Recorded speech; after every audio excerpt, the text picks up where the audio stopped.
Este mensaje no es nada fácil, porque para mí están siendo unos días muy duros. Me costó muchísimo hasta cantar esta tarde, porque la Biblia dice que para cantar hay que estar alegre, y el que está triste tiene que ponerse a orar. Así que a mí me hubiera gustado más estar orando que cantando, por lo menos en el día de hoy. Porque como bien saben ustedes, y como me han dicho muchos amigos míos en Israel, vives en España, pero tu corazón está aquí. Yo sé positivamente que nunca más volveré a encontrar al Israel que conocí durante más de 20 años. Las cosas van a cambiar completamente en Israel, en Oriente Medio y en el mundo entero. Porque esto no ha hecho más que empezar. Nunca más volveremos a sentir y a disfrutar como disfrutábamos caminando por las calles de Israel, aunque volveremos, si Dios, esa es su voluntad, volveremos, y en cuanto se abra la frontera, el primero en coger un avión e ir para allá voy a ser yo. Pero sé positivamente que el mundo espiritual ha cambiado. ¿Saben que la palabra jamás, que tantas veces se ha oído en estos días, aparece 39 veces en la Biblia? 39 veces. La primera vez que aparece el término jamás, aparece en el libro del Génesis, cuando el Señor miró a la tierra y dijo que vio al jamás. ¿Sería aquello un acto profético? ¿Sería que el Señor miró a la tierra y dice que vio, en español dice violencia, pero dice que Él miró a la tierra y vio al jamás? Y lo va repitiendo 39 veces a lo largo de diferentes libros del Antiguo Testamento.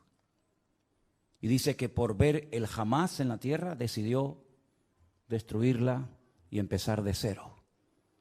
¿Será que tantas cosas que estamos viendo es el cumplimiento de profecías que se están cumpliendo delante de nuestros ojos y algunos cristianos no se han dado cuenta? Yo no suelo perder el tiempo escuchando lo que otros dicen en internet de mí o de nuestro ministerio. Sinceramente no tengo tiempo ni deseo perder mi tiempo en esas cosas cuando me dicen, ay, por ahí hay uno que está diciendo esto, por ahí hay otro. Pero en esta semana he recibido algunos mensajes, ¿no? Y concretamente hay un muchacho porque se ha puesto muy de moda utilizar la predicación de un pastor y ponerte al lado, ¿no? ¿Habéis visto esto? Se ha puesto de moda, ¿no? Fíjense, miren lo que dice, ahí viene la palabra, escuchen, atentos hermanos, se ha puesto muy de moda eso, ¿no? Y este muchacho pues cogió una predicación mía, muy honesto el hombre, ¿no? Pidiendo permiso previamente, ¿verdad? Y dice, yo no estoy de acuerdo con lo que este pastor de España dice. Como si a mí me preocuparas cuál es su opinión.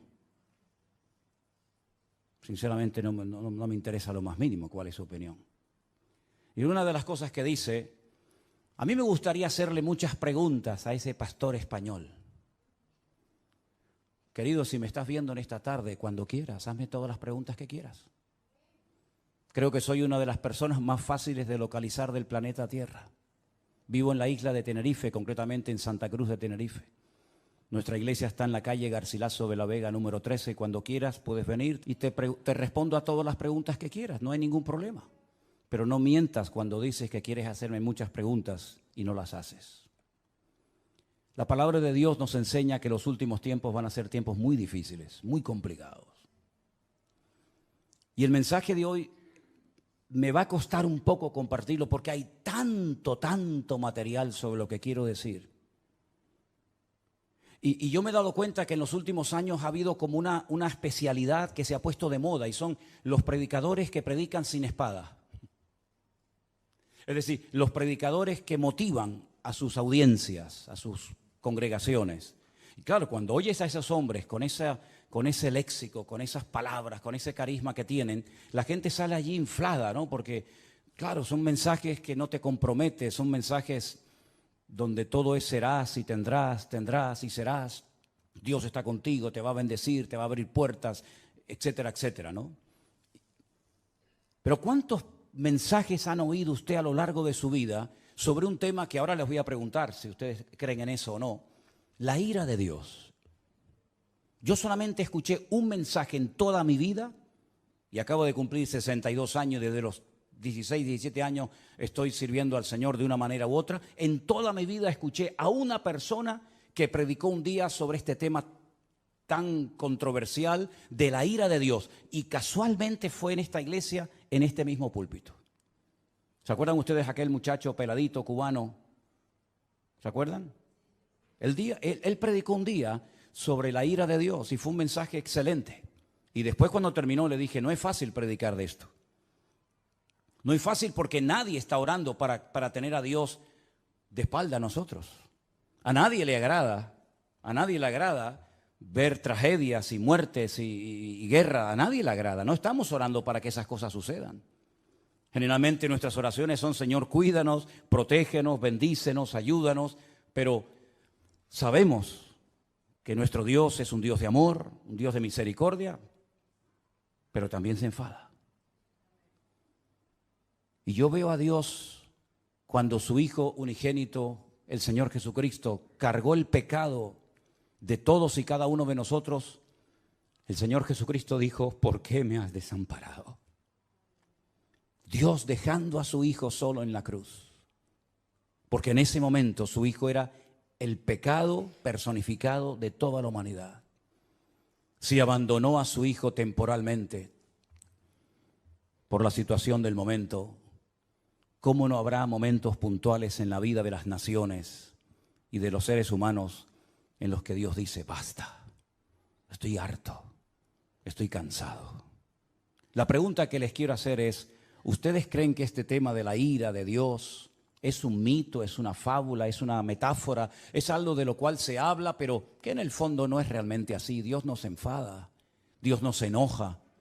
Hay momentos en los que es verdad, Dios bendice, hace milagros, saca a su pueblo de la esclavitud, les da el maná, los protege de los enemigos, pero también hay un montón de versículos, cientos, miles de textos, donde Dios dijo, cuando claméis no os voy a oír, porque cuando yo llamé no me respondisteis. Y estoy harto de vuestros holocaustos y de vuestras ofrendas y de vuestras fiestas solemnes. Y por cuanto llamé y no quisisteis, vuestra casa quedará desierta. Y si te parece poco, hay un libro que contiene unas palabras que son impresionantes, son tremendamente impactantes y durísimas. Permítame que se las lea. Ahora les digo dónde voy a estar leyendo. Acuérdate, oh Señor, de lo que nos ha sucedido. Mira nuestro oprobio. Y mira nuestra herencia, cómo ha sido traspasada a extraños. Nuestra piel se ha ennegrecido como un horno a causa del hambre. Han violado a nuestras mujeres, a nuestras vírgenes las han violado y han colgado a nuestros príncipes y no respetaron a los ancianos. Se han llevado a los jóvenes y los muchachos han desfallecido. Los jóvenes dejaron de cantar. Cesó el gozo en nuestro corazón.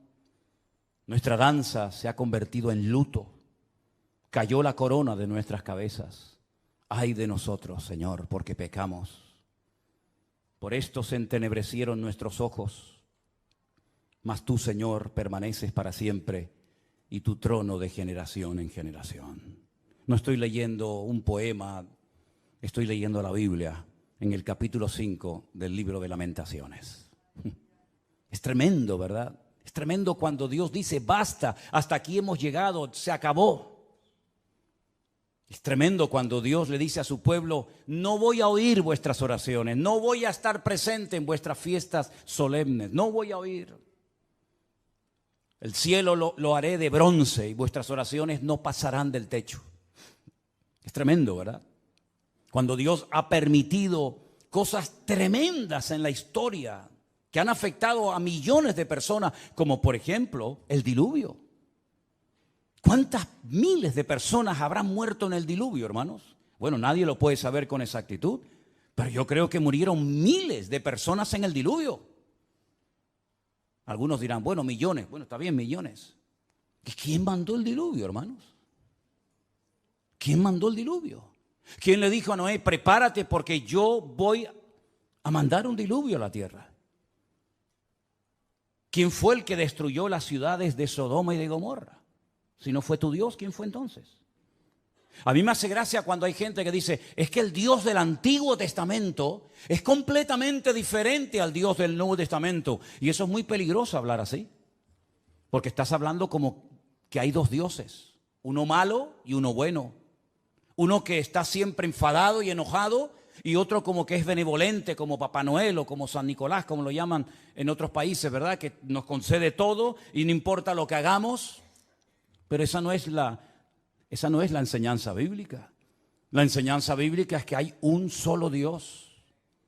Y el del antiguo es el del nuevo, y el del nuevo es el del antiguo, y no hay otro Dios. Lo que pasa es que hay momentos en los que Dios actúa con infinita misericordia y nos sorprende, y a pesar de nuestras rebeliones y desobediencias nos cuida y nos bendice, pero dice, y lo he leído varias veces en esta semana, no lo hago por ustedes, que os quede claro, no lo hago por vosotros, sino para que mi nombre no siga siendo pisoteado y blasfemado entre vosotros. ¿Se da cuenta? ¿Y quién permitió la destrucción del primer templo de Jerusalén? ¿No fue Dios? ¿Quién le dio autoridad a Nabucodonosor para que quemara el templo y se llevara los tesoros a Babilonia y rompiera la ciudad de Jerusalén y durante 70 años no pudieran volver a su tierra? ¿Quién fue? ¿No fue Dios? ¿Y quién fue el que permitió la destrucción del segundo templo de Jerusalén, donde se cree que murieron 1 millón de judíos en la destrucción de la ciudad de Jerusalén? Y todas las matanzas y todas las guerras y todos los ríos y ríos de sangre que se podía haber evitado a lo largo de la historia. ¿Y quién fue el que permitió la Shoah? La Segunda Guerra Mundial. ¿Quién permitió todo aquello? Claro, hay predicadores que se han especializado en mensajes que motivan a la gente, ¿no? En mensajes de aliento, de ánimo. Hay tantos profetas y tantos pseudoapóstoles que cuando uno habla de la ira de Dios, del enojo, del enfado de Dios, como que se les mueve el piso porque dicen, no, yo no estoy de acuerdo con eso. Vuelvo a repetirles, yo no estoy en este lugar para que ustedes me aplaudan o me sigan o me admiren. Yo no estoy en este lugar para tener cada vez más audiencia y que la gente diga en los comentarios, estoy de acuerdo con usted, pastor, estoy de acuerdo. Y aunque estuvierais en contra, me da exactamente igual, porque voy a seguir predicando lo que Dios dice en su palabra, independientemente de la reacción de la gente. En esta semana me han llamado miembro de Hamas, me han llamado nazi.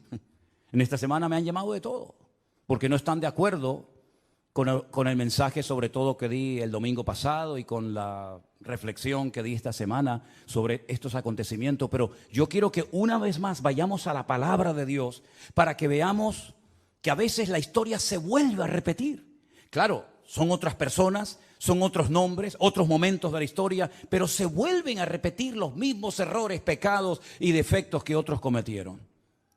Vamos a comenzar a leer en Segunda de Crónicas, el capítulo 14. Y vamos a ver cómo Dios aguanta y soporta y tiene infinita misericordia, pero hay momentos en los que Dios tiene que hablar y actuar e intervenir en la historia. En el capítulo 14 de Segunda de Crónicas se relata la historia de un rey del sur de Judá llamado Asa. Era el hijo de un rey llamado Abías. Este rey, dice en Segunda de Crónicas capítulo 14, versículo 1, después Abías durmió con sus padres y fue sepultado en la ciudad de David. Y reinó en su lugar su hijo Asa, en cuyos días tuvo sosiego el país por 10 años. Así parece ser que durante 10 años estuvieron tranquilos, no pasó nada. Hizo Asa lo bueno y lo recto ante los ojos del Señor su Dios, porque quitó los altares de culto extraño y los lugares altos, quebró las imágenes y destruyó los símbolos de Acera, y mandó a Judá que buscase al Señor, el Dios de sus padres, y pusiese por obra la ley y sus mandamientos. Quitó asimismo de todas las ciudades de Judá los lugares altos y las imágenes, y estuvo el reino en paz bajo su reinado. Edificó ciudades fortificadas en Judá, por cuanto había paz en la tierra y no había guerra contra él en aquellos tiempos, porque el Señor le había dado paz. Dijo por tanto a Judá, edifiquemos estas ciudades y cerquémoslas de muros con torres, puertas y barras, ya que la tierra es nuestra, porque hemos buscado al Señor nuestro Dios, le hemos buscado y Él nos ha dado paz por todas partes. Edificaron pues y fueron prosperados. Si se terminara la historia de Asa con este versículo, podríamos decir que Asa fue un buen rey. Porque dice la Biblia que hizo lo bueno ante los ojos de Dios. Pero ¿dónde se prueba la fe verdadera de un creyente? ¿En la paz, en la calma, en la quietud, en la prosperidad? No. Ahí todo, mientras todo va bien, todo el mundo funciona y todo el mundo está contento. Dice que él era bueno delante de Dios y comenzó a hacer una serie de reformas y comenzó a fortificar ciudades y comenzó a hacer obras muy interesantes, muy buenas, necesarias también, pero porque había paz, no había guerra en el país. Pero llegó el momento que las cosas cambiaron. Y tuvo también Asa ejército con escudos y lanzas. Tuvo de Judá 300,000. Es curioso, ¿no? El mismo número de reservistas que Israel ha movilizado en estos días, 300,000. Y de Benjamín 280,000, es decir, tenía 580,000 soldados entre su tribu y la tribu de Benjamín, que traían escudo y entensaban arcos, todos hombres diestros. Versículo 9. Salió contra ellos Zera, etíope, con un ejército de 1,000,000 de hombres. 1,000,000 de hombres. Y además tenían 300 carros y vino hasta Maresa. Entonces salió Asa contra él, ordenaron la batalla en el valle de Cefata junto a Maresa, y clamó Asa al Señor su Dios y dijo, escuchen la oración: oh Señor, para ti no hay diferencia alguna en dar ayuda al poderoso o al que no tiene fuerzas. Ayúdanos, Señor Dios nuestro, porque en ti, ¿qué dice?, nos apoyamos, y en tu nombre venimos contra este ejército. Casi igual que las palabras que David pronunció cuando fue a pelear contra el gigante Goliat. Tú vienes contra mí con espada y jabalina, mas yo voy contra ti en el nombre de mi Dios. Ahora Asa casi dice lo mismo. Ayúdanos, porque en tu nombre venimos contra este ejército. Oh Dios, tú eres nuestro Dios. Que no prevalezca el hombre contra nosotros. ¿Qué pasó? Que el Señor, Jehová, deshizo a los etíopes delante de Asa y delante de Judá, y huyeron los etíopes, que eran 1,000,000 de hombres armados hasta los dientes, y además 300 carros de combate. Era humanamente imposible hacer frente y vencer a este poderosísimo enemigo, porque la desproporción era enorme. Tenían 580,000 hombres, pero el enemigo viene contra ti con 1,000,000 de soldados y no vas a poder hacer frente a esta guerra. ¿Qué fue lo que hizo Asa? Orar. Señor, ayúdanos. Nos apoyamos solamente en ti. Dios le respondió, ¿sí o no? ¿Vio una contundente victoria? ¿Sí o no? ¿Fue el enemigo derrotado? ¿Sí o no? Bueno, con esta victoria ya Asa tenía que tener más que interiorizada y aprendida la lección de que si oramos y nos apoyamos solamente en Dios, Dios siempre nos va a ayudar. No importa el momento, no importa la dificultad, no importan nuestras limitaciones. Nosotros nos apoyamos en nuestro Dios, que no conoce ningún tipo de limitación, y siempre el Señor saldrá victorioso. ¿Cuántos dicen amén? Perfecto. Al poco tiempo, capítulo 15, vino un tal Azarías, hijo de Obed, un profeta, digamos, ambulante, no muy conocido, pero dijo cosas muy interesantes. Salió al encuentro de Asa y le dijo, oídme, Asa y todo Judá y Benjamín. El Señor estará con vosotros si vosotros estuviereis con él. Y si le buscareis, será hallado de vosotros, mas si le dejareis, él también os dejará. Esto funciona así. Muchos días ha estado Israel sin verdadero Dios, sin sacerdote que enseñara y sin ley. Pero cuando en su tribulación se convirtieron a Jehová, el Dios de Israel, y le buscaron, él fue hallado de ellos. ¿Cuántos dicen amén? Es decir, la palabra que el Señor le está dando a través de este profeta al rey Asa es tremenda. Si siguen en esta línea, si siguen apoyándose en el Señor, si siguen confiando en Él y en su palabra, si no se apartan de su ley, de sus mandamientos, el Señor estará con vosotros. Ya os lo ha demostrado clarísimamente. No importa si viene 1,000,000 o 5 o 20, da igual. Tú mismo, rey Asa, has dicho en tu oración que tú ayudas tanto al poderoso como al que no tiene ninguna fuerza. Porque el ejército o la victoria no depende de nosotros, sino depende del Señor, porque no es con espada, no es con ejército, es con mi Santo Espíritu, dijo el Señor. Y él lo vio, el Señor se lo demostró. Este hombre se animó tanto con aquella palabra, con aquella contundente victoria, que siguió haciendo cambios y siguió haciendo reformas tremendas en todo el país. La Biblia dice que llevó al pueblo a un momento, a una reunión muy solemne, versículo 11, o 10 si quieren. Dice que se reunieron en Jerusalén en el mes tercero del año 15º del reinado de Asa, y en aquel mismo día sacrificaron para el Señor del botín que habían traído, escuche esto, 700 bueyes y 7,000 ovejas. Aquello tenía que ser un río de sangre terrible. Sacrificar 700 bueyes y 7,000 ovejas, aquello tuvo que ser algo impresionante. Pero a él no le importaba darle todos estos sacrificios al Señor, porque él estaba contento, él estaba agradecido, porque él había visto la mano de Dios poderosa. Y además dice que prometieron, versículo 12, solemnemente que buscarían a Jehová, el Dios de sus padres, de todo su corazón y con toda su alma. Lo juraron delante de Dios. Se tomaron en serio este juramento. Y cualquiera que no buscase al Señor, el Dios de Israel, que muriera, fuera grande o pequeño, hombre o mujer. Juraron al Señor con gran voz y júbilo, al son de trompetas y bocinas. Y todos los de Judá se alegraron en este juramento, porque de todo corazón lo juraban y toda su voluntad lo buscaban, y fue hallado de ellos, porque el Señor les dio paz por todas partes. ¿Cuántos dicen amén? Va bien la historia, ¿no? Va bien, vamos bien, vamos bien.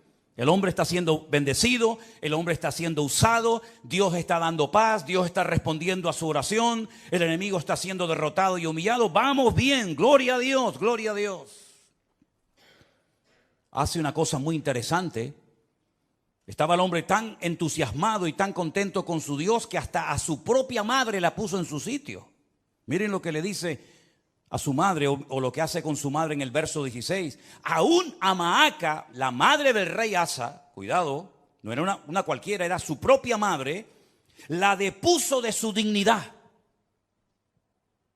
porque había hecho una imagen de acera, y Asa destruyó la imagen y la desmenuzó y la quemó junto al torrente del Cedrón. A su propia madre le dijo: no voy a permitir, por muy madre que seas de mí, que tengamos entre nosotros una imagen de esta acera. La destruyó, la desmenuzó y le prendió fuego en el torrente de Cedrón. Ese torrente, ese barranco que hay entre el monte Moriah del templo y el monte de los olivos. Le prendió fuego. Y en el versículo 18 dice que trajo a la casa de Dios, al templo, todo lo que su padre había dedicado y lo que él había consagrado. Y dice: plata, oros, utensilios. Llevó un montón de cosas. La generosidad brotó en su corazón. Y dijo: voy a llevar a la casa de Dios, al templo, oro y plata y utensilios de todo tipo. Tremendo. Si terminara, repito, la historia del rey Asa con este capítulo, podríamos marcharnos a casa diciendo: gloria a Dios, por fin nos encontramos un buen rey. Porque lamentablemente no todos fueron buenos, hubieron algunos que fueron terribles. Pero este por lo menos fue bueno. Pero es que la historia continúa. La historia nos lleva al capítulo 16, donde dice que en el año 36 de su reinado, tuvo mucho tiempo como rey, subió Baasa, el rey de Israel, el que estaba en el norte. Ya el país se había dividido. Recuerden esto, hermanos. Estaba Judá al sur con la tribu de Benjamín, y las 10 tribus al norte adoptaron el nombre de Israel. Y entonces el rey de Israel, en este caso se llamaba Baasa, va contra él, fortifica la ciudad de Ramá para no dejar salir ni entrar a ninguno ¿Y qué es lo que hace Asa? Se supone que tenía que hacer exactamente lo mismo que ya había hecho y que le había dado tan buenos resultados, ¿sí o no? Orar, clamar al Señor, apoyarse en el Señor y poner en práctica el juramento que habían hecho. Nos apoyaremos en ti, confiaremos en ti. Lamentablemente no hizo eso, no lo hizo. ¿Qué es lo que hace?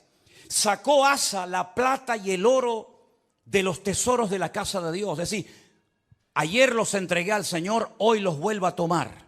Ayer los consagro para uso exclusivo del templo y ahora tomo todo eso que no es mío, son parte de los tesoros de la casa de Dios, y lo que hace es que se los envió a un tal Ben-Hadad, rey de Siria, que estaba en Damasco.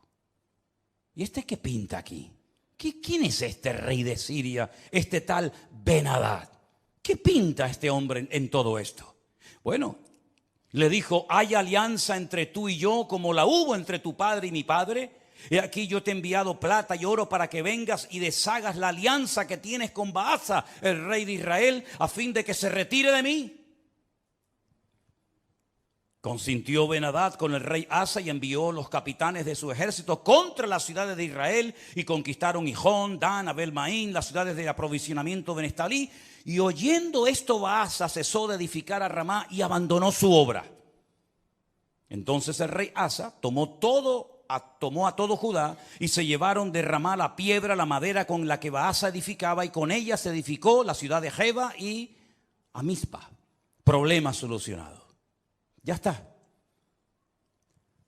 Pero esto no fue agradable ante los ojos de Dios, porque aunque humanamente hablando se salió con la suya, le doy dinero a un rey de Siria, Ben-Hadad, para que me apoye en la guerra, para que se ponga en contra de mi enemigo. Yo le pago, yo le doy una cantidad enorme de dinero, aunque vacíe la casa de Dios, y así me quedo tranquilo.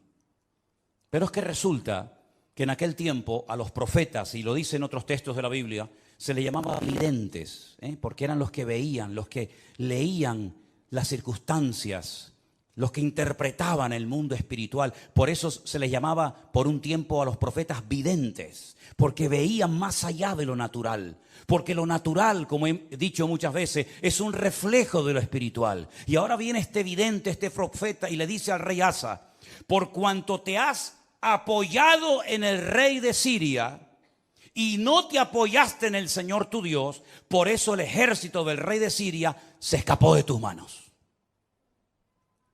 Los etíopes y los libios no eran un ejército numerosísimo con carros y mucha gente de a caballo. Le recuerda el pasado, le recuerda la historia, lo que Dios hizo por él.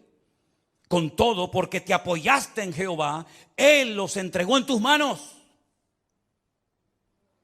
Porque los ojos del Señor contemplan toda la tierra para mostrar su poder a favor de los que tienen corazón perfecto para con Él. Y ahora le dice, locamente has hecho esto. Locamente has hecho esto. Porque de aquí en adelante habrá guerra contra ti. Has abierto una brecha, has abierto una puerta en el mundo espiritual y a partir de hoy tu vida va a cambiar radicalmente, pero para mal, no para mejor. ¿Qué hubiera hecho usted, hermano y hermana, o yo, si nos viene un profeta como este, Hanani, y nos amonesta y nos dice esta palabra? ¿Qué hubiéramos hecho? Señor, perdóname, lo siento. Así como el profeta Natán, ¿se acuerdan cuando fue a la casa del rey David y le dijo, tú eres ese hombre, tú has pecado por culpa tuya? El nombre de Dios ha sido blasfemado y pisoteado en el mundo de los gentiles. Y David dijo, Señor, perdóname, no quites de mí tu Santo Espíritu, ¿verdad? Y ten piedad de mí, etcétera, etcétera. Lo mismo tendría que haber hecho Asa, ¿sí o no? Era un hombre de Dios, conocía la palabra, había visto el poder de Dios en su vida, en su reinado. Lo lógico hubiera sido decir, perdóname, Señor, lo siento mucho, he dado un mal ejemplo al país, sacando los tesoros de la casa de Dios y dándoselos a un pagano para que me ayude, como si no tuviéramos un Dios más poderoso que el rey de Siria, Ben-Hadad. ¿No te das cuenta, querido hermano, que cada vez que te apoyas en algo o en alguien que no es Dios, el que se lleva la gloria no es Dios, sino el que en la persona en la que te has apoyado? Locamente has actuado. Tú, un hombre de Dios, no tiene que actuar de esta manera. Un pueblo que conoce a su Dios no puede caer en estos errores. ¿Qué dije el domingo pasado? Hay cosas que se hacen en este país, o en el tuyo, o en muchas naciones de la tierra, que no es que estén bien, pero bueno, digamos que no afectan tanto al mundo espiritual. Pero Israel no puede permitirse ser como los demás. Israel no puede imitar a los demás perdiendo su identidad, apoyándose en lo que nunca tenían que haberse apoyado y olvidándose de su Dios. Porque Israel no es un país cualquiera. Israel tiene que ser un punto de referencia para todo el mundo. Tiene que ser una luz entre las naciones, que ese fue el propósito por el cual, o uno de los propósitos por el cual Dios los llamó. Así que has actuado locamente porque tú tenías que haberte apoyado en el Dios Todopoderoso, que te ha demostrado que es un Dios poderoso y que no importa si vienen 1 millón o 20 contra ti, el Señor te va a librar. Y como hemos cantado esta tarde, y espero que no solamente haya sido una canción, sino algo que tenemos claro en nuestra vida: por un camino vendrán y por 7 huirán. Y él sabía ese versículo que hemos cantado en esta tarde. Pero ¿qué pasó? Versículo 10. Se enojó Asa contra el vidente. Se enfadó contra el profeta. Lo mete en la cárcel porque se encolerizó grandemente a causa de esto. No le hizo gracia la palabra del profeta Hanani. No le gustó. Oprimió Asa en aquel tiempo a algunos del pueblo. Mas he aquí los hechos de Asa, primeros y postreros, están escritos en el libro de los reyes de Judá y de Israel. Ahora escucha bien. En el año 39, pocos años después de su reinado, este rey enfermó gravemente de los pies. Y en su enfermedad, ¿a quién buscó? A los médicos. Como diciendo, ni en mi enfermedad me voy a humillar delante de Dios. No está mal ir a los médicos, ni mucho menos. El Señor dice en su palabra: yo envío sanidad y medicina a mi pueblo.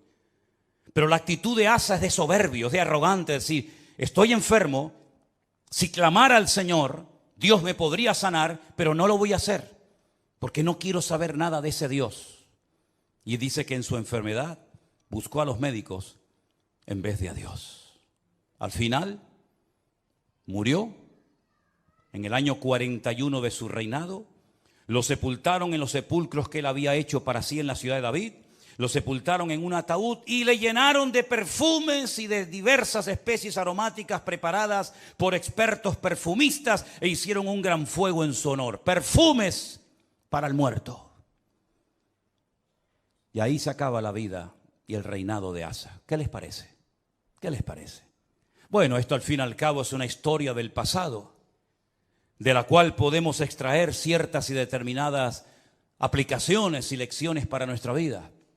Pero ¿saben qué? El hombre no aprende. El hombre no aprende. Sigue cometiendo los mismos errores, los mismos pecados, y en vez de apoyarse solamente en Dios, que los ha librado tantas veces de ser destruidos y tragados por sus enemigos, vuelven a apoyarse en ejércitos extranjeros, en la ayuda de hombres, en vez de apoyarse única y exclusivamente en su Dios. Hemos leído en esta tarde, espero que hayan prestado atención: el Señor es mi luz y mi salvación. No temeré lo que me pueda hacer el hombre. Ellos tienen una palabra que dice: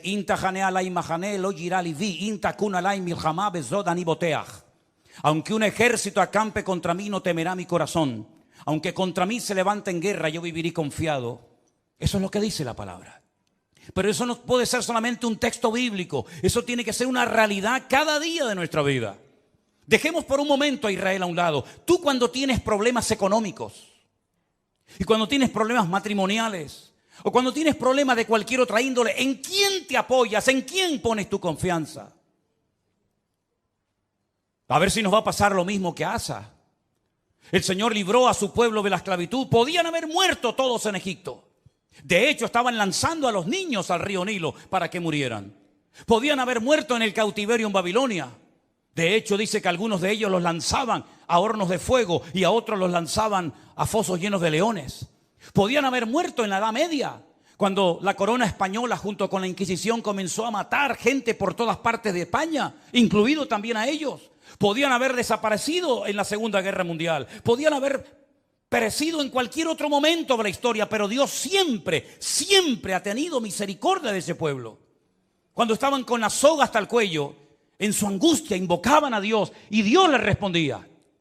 Y han demostrado a lo largo de la historia que no importa si son poquitos o muchos, la mano del Señor siempre ha estado con ellos. En 1967, 5 naciones tremendamente poderosas con un odio tremendo contra ellos. Porque no solamente sus enemigos se conforman con echarlos al mar, como decían los jordanos en su momento, con echarlos al agua, sino con arrasarlos, que no haya ni un solo judío en toda la faz de la tierra, nunca más.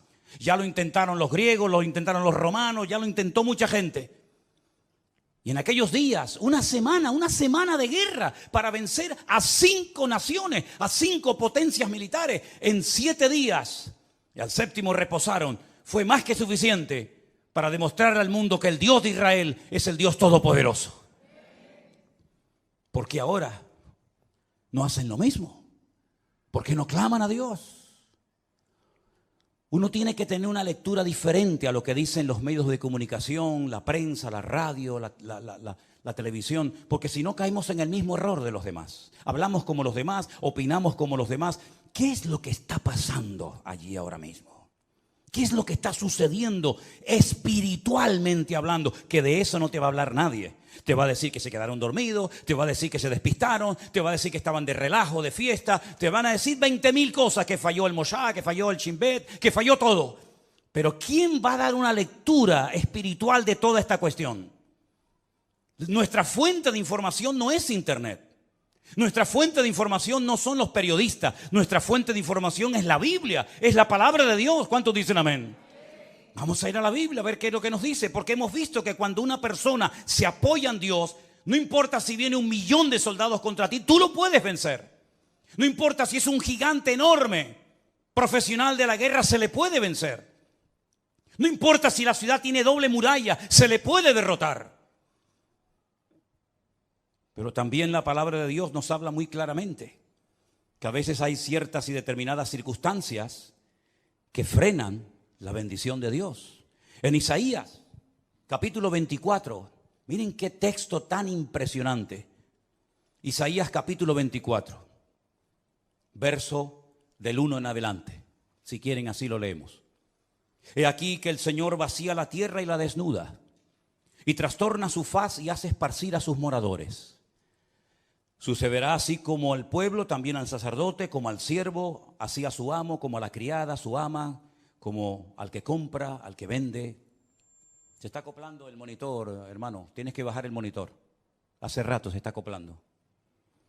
Al que presta, al que toma prestado, como al que da logro, así al que lo recibe. La tierra será enteramente vaciada y completamente saqueada, porque el Señor ha pronunciado esta palabra. Se destruyó, cayó la tierra, enfermó, cayó el mundo, enfermaron los altos pueblos de la tierra. Escucha bien el versículo 5. Ahí está la respuesta. Sube. La tierra se contaminó bajo sus moradores. No estamos hablando de Japón, no estamos hablando de Latinoamérica. Es el profeta Isaías hablándole al pueblo de Dios. Hablando de su pueblo, de su tierra. Y les dice, la tierra se ha contaminado debajo de vuestros pies. ¿En qué se basa el profeta para hacer semejante declaración? Ustedes han traspasado las leyes. Número 2, han falseado el derecho y han quebrantado el pacto sempiterno. Quédense con esas 3 cosas. Falsearon el derecho, traspasaron las leyes y quebrantaron el pacto sempiterno. Aquí está la clave, mi hermano. Ahí está la respuesta que Dios da en su palabra. Por supuesto, estudié el texto en hebreo, y cuando dice leyes, dice Torot, porque está en plural. Si fuera la ley, diría Torah, pero como dice las leyes, dice Torot, las leyes de Dios las habéis traspasado, las habéis quebrantado. Falsearon el derecho, Hok. Hok es otra palabra que significa obligaciones morales, normas de convivencia, las habéis quebrantado también. No solamente lo divino, lo religioso, la Torá, los Torot, los mandamientos inspirados por el Espíritu Santo, dados a través de Moisés en el monte Sinaí, los habéis quebrantado. No solamente eso, sino que también habéis modificado las normas, habéis manipulado vuestras obligaciones y habéis permitido ciertas y determinadas cosas que van en contra de la palabra que ustedes saben como pueblo de Dios que no se deben ni se pueden hacer. Y además de todo eso, lo que ha sucedido es que el pacto sempiterno, fíjate qué palabra tan interesante. Una cosa es eterno, otra cosa es sempiterno. Parece lo mismo, pero no es igual. Nuestro Dios no es sempiterno, nuestro Dios es eterno, porque no tiene principio ni tiene fin. Pero el pacto que Dios hizo con el pueblo de Israel tiene principio y no tiene fin. Por eso se llama un pacto sempieterno. No es un sinónimo, sino es una connotación diferente. Dice el Brit Olam. El Brit Olam en hebreo se ha traducido muy bien en esta ocasión por un pacto que tuvo un principio. ¿Dónde tuvo el pacto ese principio? Vamos a verlo ahora. Para posicionarnos y ver a qué se refiere la palabra de Dios cuando dice que llegaría un momento en la historia en el que el pueblo de Israel quebrantaría los Torot, la ley de Dios, los Hok, las normas de convivencia, las obligaciones de un país y además el pacto sempiterno. Ese pacto del cual está haciendo referencia a Isaías se menciona en el primer libro de la Biblia, el libro del Génesis. Cuando el Señor le dice a Abraham, tenemos que remontarnos a los tiempos de Abraham, espero que no se estén perdiendo, porque para mí es tremendamente interesante que ustedes entiendan esta porción y este mensaje hoy. El Señor le dice a Abraham, yo estableceré mi pacto entre mí y ti y entre tu descendencia por tus generaciones. Es decir, el pacto no termina con tu muerte. El pacto no termina cuando tu hijo se muera, Isaac, o cuando tu nieto Jacob muera, sino que será un pacto con toda tu descendencia por todas las generaciones y yo seré tu Dios y el de tu descendencia para siempre. Este es mi pacto. Este es mi pacto, versículo 10. Este no es el pacto que Jesús hizo en el huerto, en Jerusalén cuando dijo, tomad y comed, esto es mi cuerpo. No, ese no es. Este es otro pacto. Este es un pacto que está haciendo con Abraham, el padre de la nación hebrea. El pacto que Dios hizo con este varón le dice, guardaréis entre mí y vosotros y tu descendencia después de ti. Será circuncidado todo varón entre vosotros. Es decir, siempre hay una señal de un pacto. ¿Cómo puedo yo demostrar que Dios ha hecho un pacto conmigo? ¿Cómo lo puedo demostrar? Bueno, Dios me dijo ya, Dios te dijo, pero las palabras se las lleva el viento, como dice el refrán. ¿Cómo podía Noé demostrar que Dios había hecho un pacto con él? Cuando veáis el arco en las nubes, esa es la señal del pacto que yo he hecho con ti. Perfecto. ¿Y cómo podía Abraham demostrar, o la descendencia de Abraham, que Dios había hecho un pacto con ellos, que los había escogido de entre todas las naciones? Esta será la señal del pacto. Circuncidaréis la carne de vuestro prepucio y os será por señal entre mí y vosotros. A la edad de 8 días, luego no es un pacto con la nación islámica, con los árabes, porque los árabes se circuncidan a los 13 años. Y los judíos circuncidan a sus hijos a los 8 días. ¿Te das cuenta? El pacto va a ser una señal que vas a llevar toda tu vida en tu carne, en tu cuerpo. Y se la tienes que hacer al bebé a los 8 días. Por vuestras generaciones. El nacido en casa, el comprado por dinero, también los extranjeros que no fueren de tu linaje. Debe ser circuncidado el nacido en tu casa, el comprado por dinero. Estará mi pacto en vuestra carne por pacto perpetuo. El varón incircunciso, el que no hubiere circuncidado la carne de su prepucio, aquella persona será cortada de su pueblo, ha violado mi pacto. Da igual si son religiosos o no, si son creyentes o no, si son practicantes o no. No hay ni un solo varón de Israel que no sea circuncidado, ni uno. No van a la sinagoga, no leen la Torá, no practican los mitzvot, no se ponen los tefilín, no hacen ningún tipo de manifestación religiosa, pero a nadie se le ocurriría tener un hijo y no circuncidarlo. Eso no se negocia. Aunque te hayas casado con una chica no judía, jamás por amor a tu mujer no judía vas a decir, bueno, al niño no lo circuncidamos. No, lo han hecho en todas partes, en Egipto. En la Segunda Guerra Mundial lo hacían, a escondidas lo hacían, por la prohibición que los reyes católicos pusieron de que no se podía seguir circuncidando. Es la señal del pacto. Todos los hombres en Israel están circuncidados.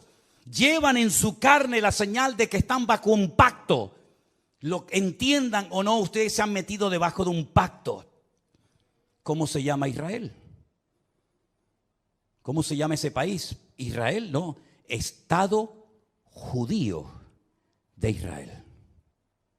Es decir, estáis bajo un pacto que Dios ha hecho con vosotros. Y lo creáis o no, lo entendáis o no, ustedes llevan en su cuerpo una marca como señal de que estáis bajo ese pacto. Isaías dice en el capítulo 24 que hemos leído en esta tarde, vosotros habéis quebrantado el pacto. Vosotros habéis traspasado las leyes y habéis falseado el derecho. La ley de Dios no se modifica, no se le quita ni se le añade nada. Ya están los 613 mandamientos en lo que se conoce como la ley, la Torá, el Pentateuco, el Humash, ponle el nombre que usted quiera. 613 mandamientos, no se le quita ni se le pone nada. Si quieres saber cuáles son esos mandamientos, tienes ahí Génesis, Éxodo, Levítico, Número y Deuteronomio. Ahí están todos. Eso ya no se puede tocar. Pero las normas, las reglas, tienen que ir en consonancia con la ley de Dios, ¿sí o no? ¿Quién se tiene que adaptar? ¿El hombre a Dios o Dios al hombre? El hombre a Dios, ¿no? Luego, cuando en la Knesset, ¿qué es la Knesset? La Knesset es el parlamento israelí, donde están todos los partidos políticos, los de derecha, los de izquierda, los árabes, todos están allí. En la Knesset se aprueban leyes y esas leyes tienen que ir en consonancia con la palabra de Dios, porque ustedes están bajo un pacto y lo saben porque llevan la señal de ese pacto en vuestra propia carne. ¿Me siguen o no? Ok. Vamos a conocer al presidente del parlamento israelí. Se los presento a todos ustedes. Ahí lo tienen. El presidente de la Knesset de Israel se llama Amir Ohana. Presidente de la Knesset. Presidente del parlamento israelí. Judío, circuncidado. Faltaría más. Veamos lo que nos dice la Wikipedia en su vida personal. El señor Amir Ohana y su pareja Alon Haddad formaron una familia homoparental con un hijo y una hija que concibieron a través de la subrogación gestacional de una mujer de Oregón, Estados Unidos.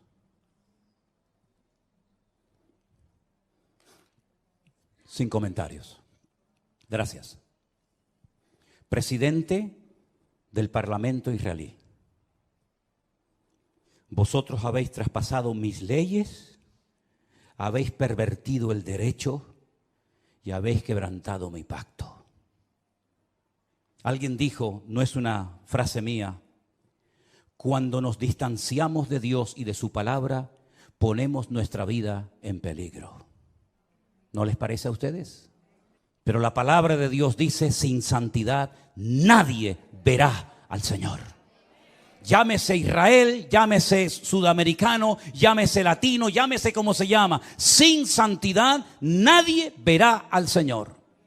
No es un título, una nacionalidad, un pasaporte lo que nos salva, sino el apoyarnos única y exclusivamente en Dios y en su palabra.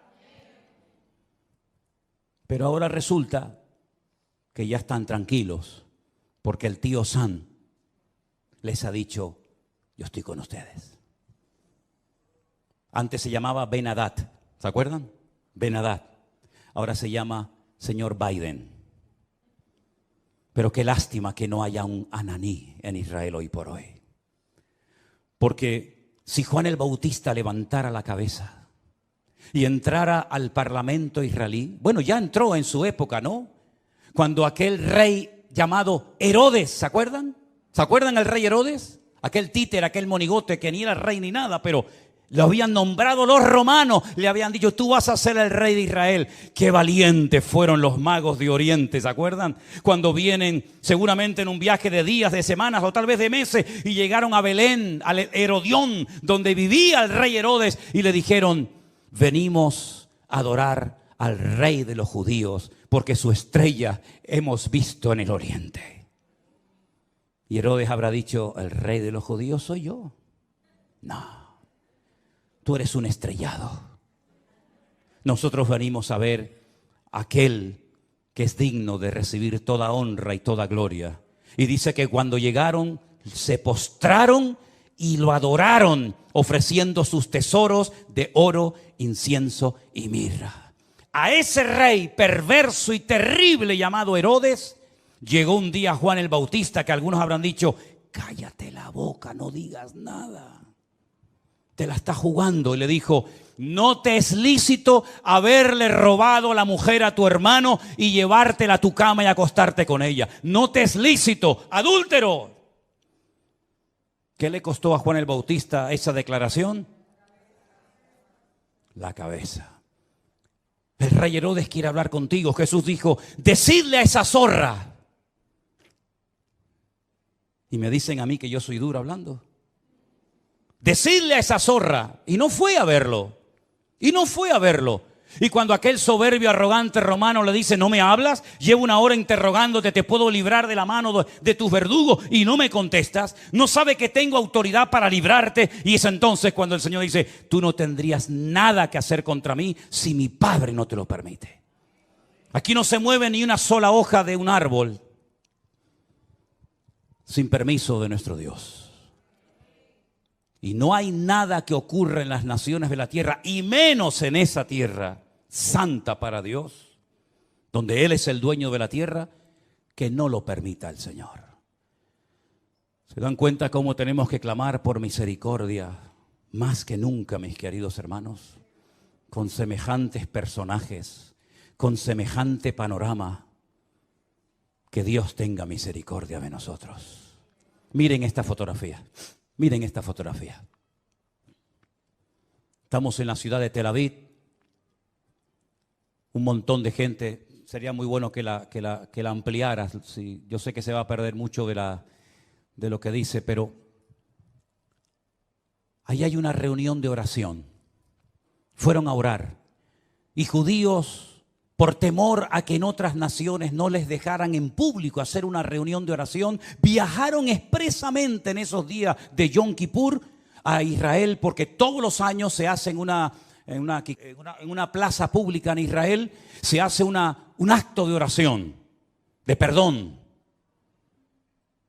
Y entonces estos judíos, algunos mayores, otros jóvenes, familias enteras, viajaron a Israel para poder participar en público en las calles de la ciudad de Tel Aviv de una reunión de oración. Y mire lo que dice en la parte de abajo. Las personas que se mudaron a Israel sintieron miedo en el único lugar donde no esperaban sentirse amenazados por su judaísmo. ¿Quién impidió esa reunión de oración? ¿Jamás? ¿Hezbollah? Los de la banderita de colores y toda la tropa que les acompaña interrumpieron una reunión de oración. ¿A quién molestaban? ¿A quién le podía hacer daño que un montón de gente allí oraran a Dios pidiendo por la nación? ¿Qué problema, qué daño puede hacer eso? En esa plaza, unos días más tarde, en esa misma plaza, ponemos la siguiente fotografía, por favor. La gente se reúne y enciende velas para recordar a las víctimas de Israel. ¿Casualidad? Díganme lo que quieran. Díganme lo que quieran. Pero en esa plaza, una semana atrás, los echaron prácticamente a patadas para que no oraran por Israel.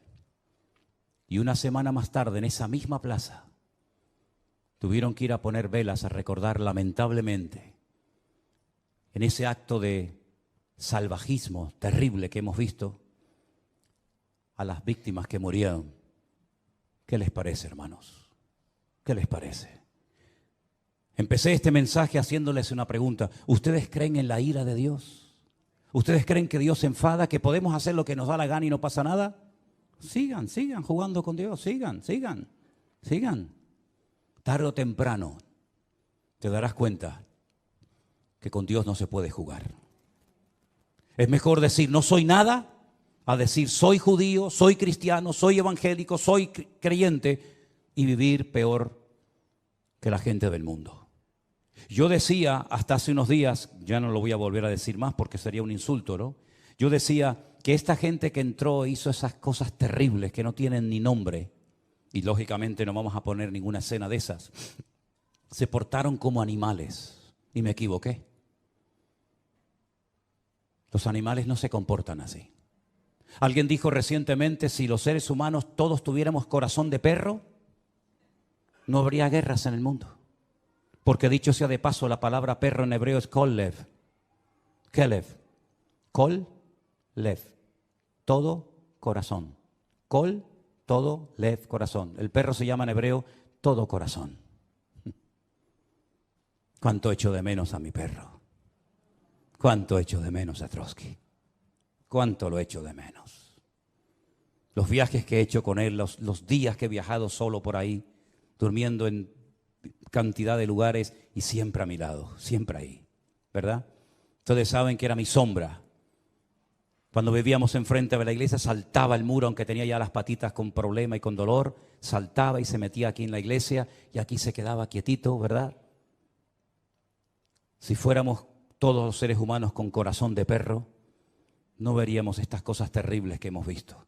150 personas que no se sabe lo que va a ser de ellas, niños, en fin, no quiero ni mencionar la palabra. ¿Qué les parece, hermanos? El único que puede solucionar esto, ¿saben quién es? Dios. ¿Saben quién va a ganar la guerra esta? Dios es el que la va a ganar. Y si todo esto lleva al hombre a ponerse de rodillas y a pedir perdón, pues gloria a Dios. Porque lean ustedes esta semana Sofonías, lean ustedes Joel, lean ustedes Miqueas, lean ustedes el libro de Jeremías, lean ustedes, hermano, el libro de Lamentaciones y os vais a dar cuenta cuántas muertes, cuántas guerras se podían haber evitado si el pueblo hubiera puesto su apoyo y su confianza solamente en Dios. Y no he mencionado lo peor. Lo voy a mencionar así de pasadas. Pero no nos olvidemos que un papa pidió perdón, ya tarde, pero bueno, por lo menos pidió perdón por la Inquisición. Un rey español pidió perdón por haber expulsado al pueblo de Israel de España, robándoles todas sus posesiones y mandándolos con lo puesto. Alemania pidió perdón hace años por lo que había hecho, y mira qué país tan bendecido y tan próspero es Alemania, ¿eh? Pero el pueblo de Israel, que yo sepa, pueblo que amo, y si pudiera ir allí ahora mismo iría, nunca pidió perdón por haber matado a mi amado Señor San Jesucristo. Nunca lo hizo. Es más, su nombre es blasfemado cada día. Entonces, queridos hermanos, ¿tiene o no tiene Dios misericordia de nosotros y de su pueblo Israel? Por lo tanto, mis queridos hermanos, o espabilamos y doblamos nuestras cabezas, o los próximos seremos nosotros. ¿Se acuerdan lo que me dijo aquel rabino en aquel muro aquel día? Ahora es Ucrania, pasado mañana será Israel, después seréis vosotros. ¿A dónde van a ir esos miles y miles de refugiados? Jordania no ha abierto sus fronteras diciéndole, vengan, vengan, tenemos un país enorme, grandísimo, de miles y miles de kilómetros, vengan aquí. Al fin y al cabo, los palestinos, ¿de dónde eran? Eran jordanos. Los viejos que viven en Israel, ¿qué pañuelos se ponen en la cabeza ¿Con qué se ponen en la cabeza? ¿De qué color es? ¿De qué color es? ¿Blanco y negro? No. Blanco y rojo. El pañuelo de Jordania. Miren la bandera de Jordania, miren la bandera palestina. Son iguales, simplemente que han puesto ahí una estrella.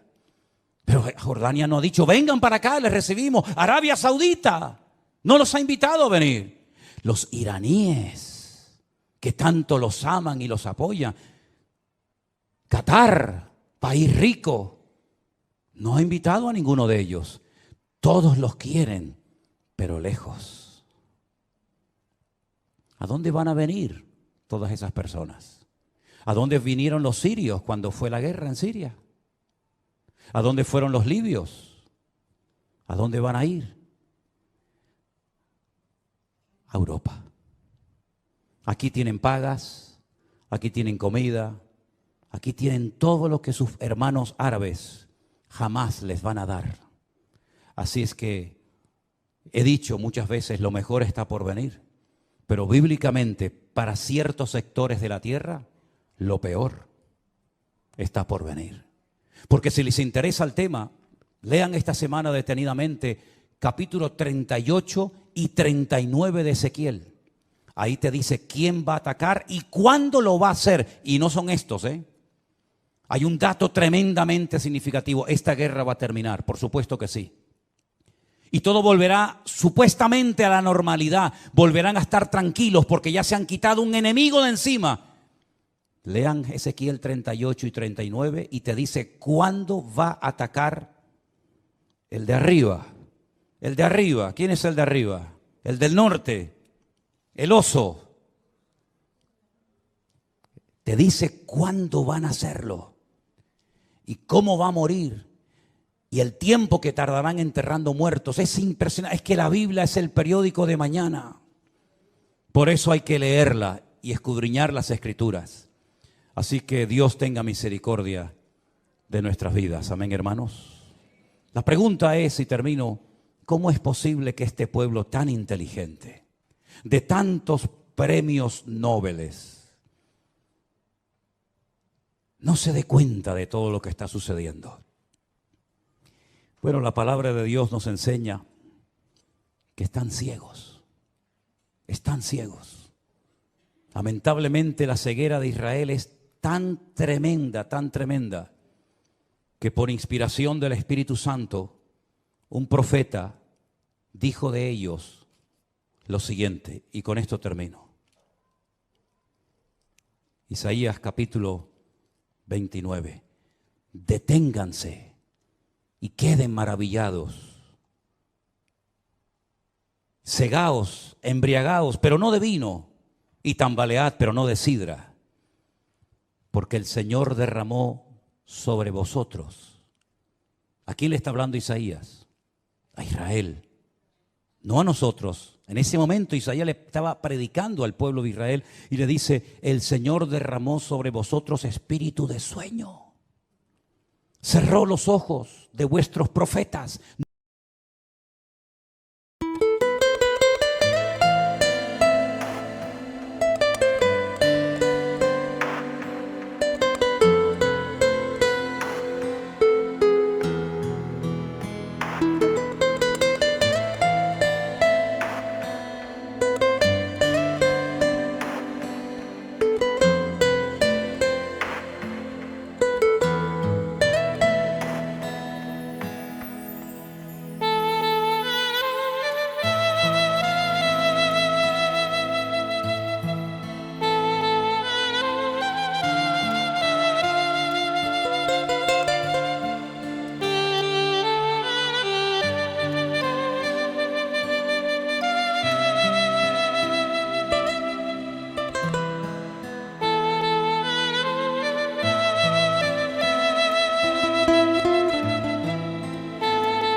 Señor.